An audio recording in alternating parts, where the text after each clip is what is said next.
गरीब की रसोई। कुसुम एक गरीब विधवा होती है जिसका इस दुनिया में अपनी छोटी बेटी तारा के सिवा कोई नहीं होता। वो एक अमीर घराने की हवेली में नौकरानी का काम करती और अपना और अपनी छोटी बेटी का पेट पालती। कुसुम की मालकिन राजनंदिनी बहुत ही क्रूर और बुरे स्वभाव की होती है। वो रोज़ कुसुम के हाथ के बने खाने का अपमान कर उसमें कोई ना कोई नुक्स निकालती ही रहती। हाय हाय हाय, ये दाल है या खारा पानी? अरे कुसुम, तुम क्या नींद में रहकर खाना बनाती हो? हैं? बेवकूफ़ कहीं की। अरे ये तुम्हारी झोपड़ी का चूल्हा नहीं है, ये मेरे शीश महल की रसोई है। चलो अब जल्दी से वो बैंगन पड़े हैं ना, उनका भरता बना दो, वरना मैं तुम्हारा ही भरता बना दूंगी, समझ गई? जी जी मालकिन साहिबा। राजनंदिनी बहुत अकड़ू और घमंडी किस्म की होती है। एक दिन कुसुम तारा को अपने साथ हवेली में लाती है। इतनी बड़ी हवेली और इतनी बड़ी रसोई देखकर तारा आश्चर्यचकित रह जाती है। इतनी बड़ी रसोई, रसोई में भी एसी, इतने सारे बर्तन, ये गैस, इतना बड़ा फ्रिज, वाह! इस फ्रिज में तो ढेर सारे चॉकलेट्स और कोल्ड ड्रिंक्स है। और ये क्या, पानी पीने की भी मशीन, इतने सारे कांच के और चीनी मिट्टी के बर्तन। माँ, ये तो किसी सपनों की दुनिया से कम नहीं है। तारा बिटिया, अभी तू एक कोने में जाकर ज़मीन पर बैठ जा, वरना मालकिन साहिबा आएंगी ना तो तुझे यूँ यहाँ से वहाँ घूमता देखेगी और भी ज़्यादा भड़क जाएंगी। ठीक है माँ, जैसा आप कहो। मैं उस कोने में बैठकर इस फ्रिज का चित्र बनाऊंगी। मुझे ये फ्रिज बहुत पसंद आया है। काश हमारे पास भी ऐसी रसोई होती, लेकिन हम तो घड़ा इस्तेमाल करते हैं पानी पीने के लिए। गैस स्टव की जगह ईंट लकड़ियों का चूल्हा इस्तेमाल करते हैं। इन महंगे बर्तनों की जगह थालियों के तौर पर आम के पत्ते इस्तेमाल करते हैं। कितना ज़मीन आसमान का फ़र्क है ना एक अमीर और गरीब की रसोई में। तभी अचानक से राजनंदिनी वहाँ अपनी छोटी बेटी ईरा के साथ आती है और ईरा के लिए एक केक बेक करती है। ये लो ईरा बेटा, ये रहा तुम्हारा चॉकलेट केक। जाओ और इसे अपने फ्रेंड्स के साथ अपने कमरे में खाओ। और हाँ, कमरे में शोर शराबा नहीं होना चाहिए ज़्यादा। मस्ती करो लेकिन लिमिट में। ओके मामा, thank you, you are the best मामा इन द वर्ल्ड। मैं इस केक को अपने फ्रेंड्स के साथ शेयर करूँगी।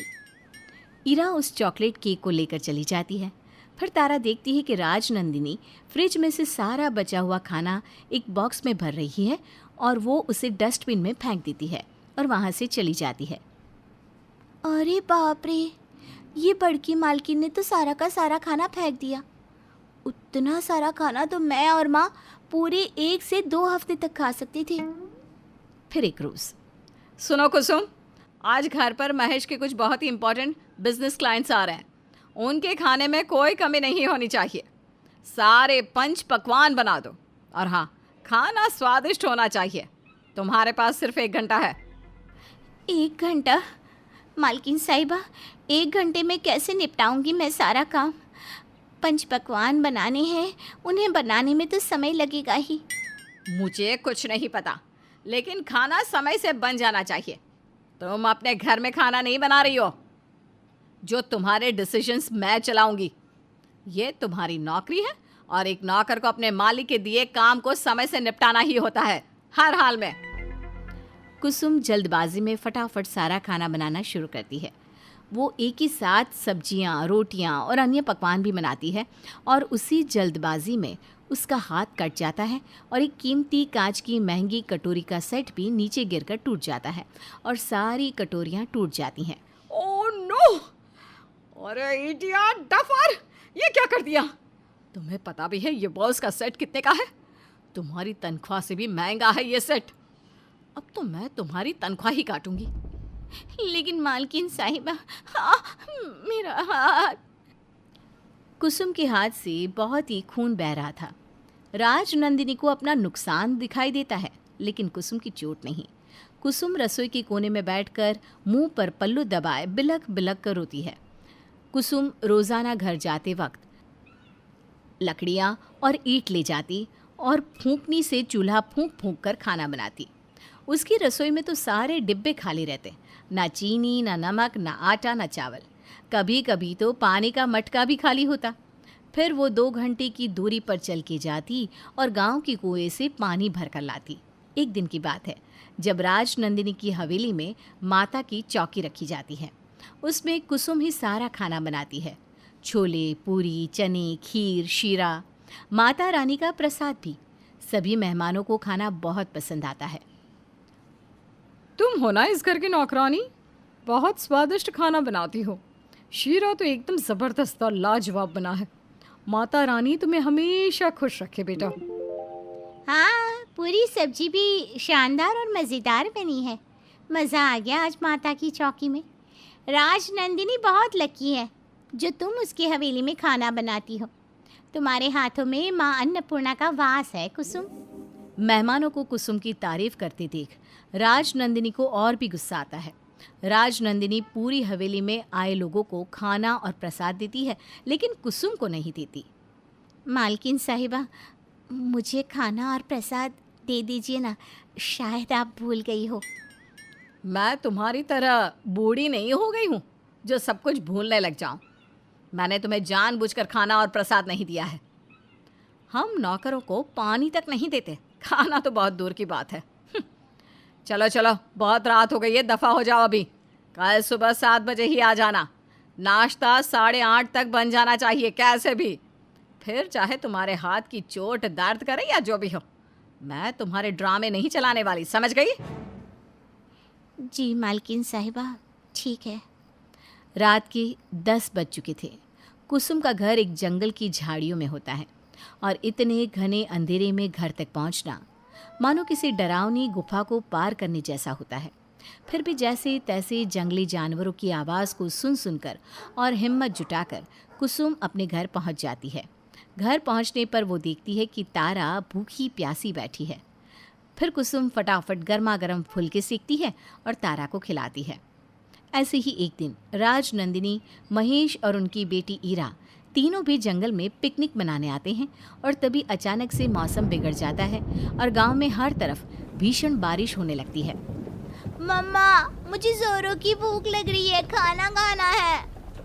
बेटा बस, हम कुछ करते हैं। ये इतनी तेज बारिश भी हो रही है। ओ गॉड महेश, अब हम क्या करेंगे? चलो उस पेड़ के नीचे रुकते हैं। अब तो हम हमारे घर नहीं जा पाएंगे ऐसे तूफान में। तीनों भी पेड़ के नीचे कुछ देर रुकते हैं, लेकिन हवा इतनी तेज हो जाती है कि पेड़ भी नीचे गिर जाता है। भयंकर तूफानी मौसम हो जाता है। ओह नो, ये मौसम तो और भी भयंकर होते जा रहा है। वेदर डिपार्टमेंट ने 3 दिन पहले ही रेड अलर्ट बताया था। तो तुमने पहले क्यों नहीं बताया? हम अपनी सोने जैसी हवेली को छोड़कर इस जंगल में पिकनिक मनाते आते ही नहीं ना। एक तो पहले से ही सुबह के नाश्ते पर हैं हम, कुछ खाया पिया तक नहीं, और मुझे तो चक्कर आ रहा है। तभी कुसुम अपने छोटे से घर की खिड़की से राजनंदिनी, महेश और तारा को देख लेती है और फिर तारा और कुसुम छाता लेकर उनके पास जाते हैं और उन्हें अपने घर ले आते हैं। फिर कुसुम अलाव जलाती है और सभी उसमें हाथ सेकते हैं। कुसुम फटाफट सबके लिए चूल्हे पे खाना बनाती है और परोसती है। राजनंदिनी, महेश और ईरा को चूल्हे पे बना हुआ खाना इतना पसंद आता है कि वो तो पल भर में ही उस खाने के दीवाने हो जाते हैं। राजनंदिनी को अब अपनी गलतियों का एहसास हो जाता है। वाह कुसुम, इतने सालों से मैं अमीर घराने का खाना खाते आ रही हूँ, लेकिन आज पहली बार एक गरीब की रसोई के चूल्हे पर पकाया हुआ खाना खा रही हूँ। ये खाना इतना स्वादिष्ट है कि बस मैं तुम्हें बता नहीं सकती। आई एम सॉरी कुसुम, मैंने तुम्हारे साथ बहुत गलत किया है, बहुत अपमान किया है तुम्हारा। तुम चाहती तो हमें तूफान में ही मरने देती, लेकिन नहीं, तुमने हमें अपने घर बुलाया और अपनी रसोई में खाना बनाकर खिलाया। थैंक यू कुसुम। बस बस मालकिन साहिबा, आपको आपकी गलतियों का एहसास हो गया, वही बहुत है मेरे लिए। आप दिल की बहुत अच्छी हो मालकिन साहिबा। कुसुम और राजनंदिनी दोनों एक दूसरे के गले लगती हैं और राजनंदिनी को समझ में आ जाता है कि असली स्वाद और प्यार तो एक गरीब की रसोई में पके खाने का ही होता है।